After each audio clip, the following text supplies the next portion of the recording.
hvordan man finder potensfunktionens A og B. Og jeg skal så bevise, hvordan man gør det.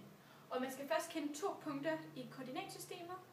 For eksempel, altså det er y2 og y1 og x2 og x1. Og så skal man bruge det i nogle formler her, som vi har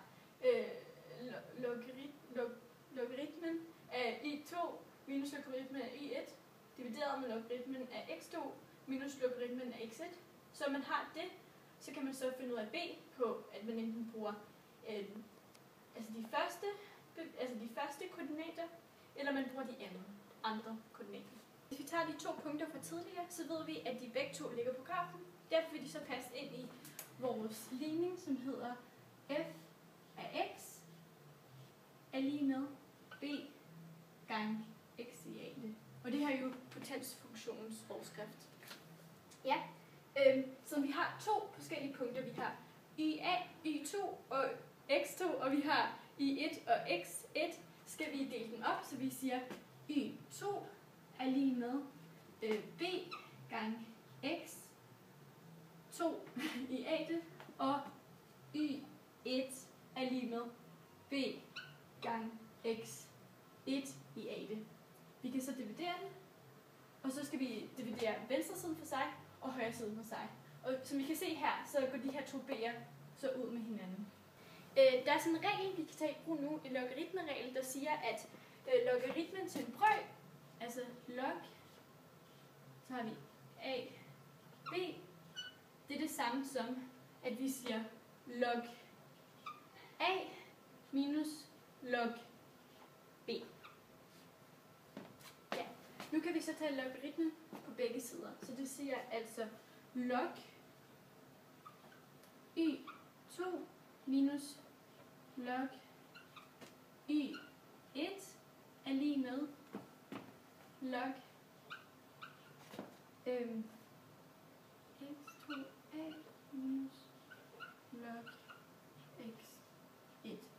Nu kan vi så bruge endnu en logaritmeregel, der har noget med potens at gøre.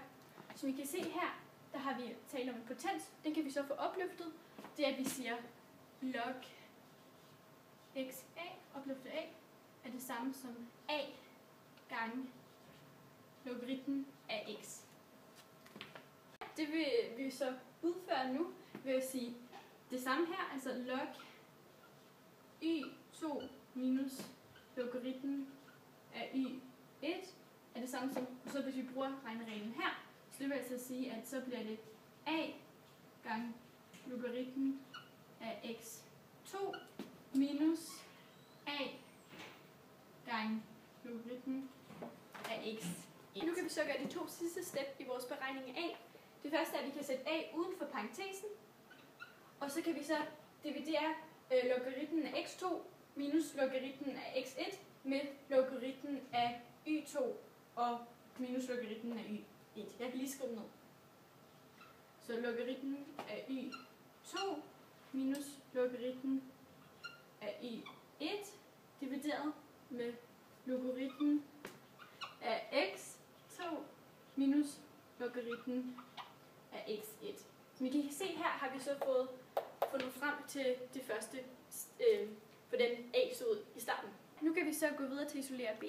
Siden vi har fundet ud af a i forskriften, kan vi gøre således og sætte et af punkterne ind, så vi siger y1 er lige med b gange y1 i a.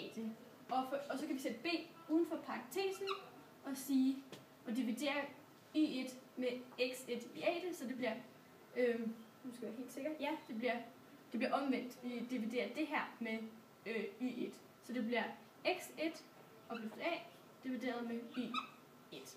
Og så nu kan vi isolere b.